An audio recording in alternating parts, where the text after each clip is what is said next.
Hello and welcome back to the ACP Culinary Center. I'm Chef Will Monk, and today we're going to be going over the user options for the AXP22. I'm just going to be doing a brief overview of the user options, so if you want a more in-depth definition of what each user option does, make sure you reference your user manual, and that'll define everything for you more in depth. Now first, to get into the user options, you want to walk up to the oven while it's in the off position, press and hold number 2, and this will take you to the user options. It takes about 5 seconds of holding the button in, and then it'll take you to the user options. First option you see, number 1, double digit or single digit entry. Number 1's highlighted, so it's just press and go. Number 1, you push 1 and it'll start going. Second option, it asks you how you want the characters to appear within the settings. So A, B, C is capitals. You can either have all capitals, all lowercase, or a mixture of capitals and lowercase.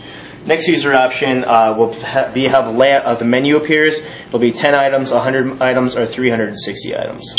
The next user option is either allow or do not allow manual cook. You're allowing manual cook, so I can walk up, press the finger, and then it'll get you into a program so you can start cooking. The next will ask you if you want to save after you do a manual cook. So if you actually do a manual cook within the oven, it'll ask if you want to save once you're done cooking.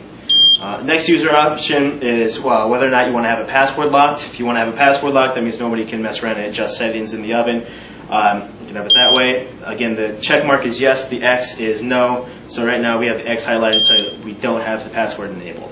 The next user option 7 is what the door set resets. So if you open the door, it'll either reset the program or pause the program. X is it won't reset, so when you open the door, it just goes back to the menu. The next one, user option 8, is key beep activation. It's just how long it is to activate the screen, 30 seconds, 60 seconds, or 2 minutes.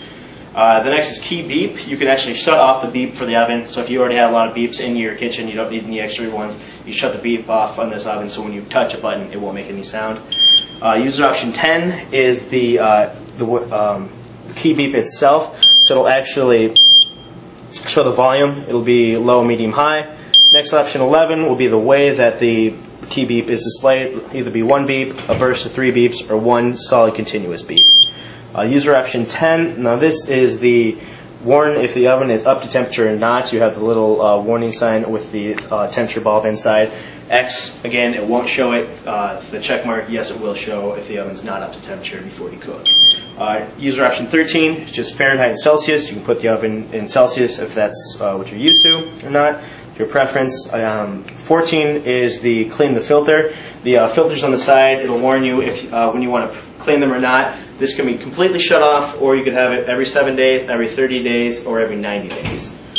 Option number 15 is microwave only cooking. You can actually shut off all the elements but just use the microwave itself when the oven is cold. So if you want to do an instance where you just wanted to use just the microwave, this actually allows microwave only mode. Now user option 16 is an auto shut off feature. So if you do forget to shut this oven off at the end of the day, it'll automatically shut itself off, and you can choose between completely disabling that, having 2 hours of inactive use, 4 hours, or 8 hours, and it'll automatically shut itself off.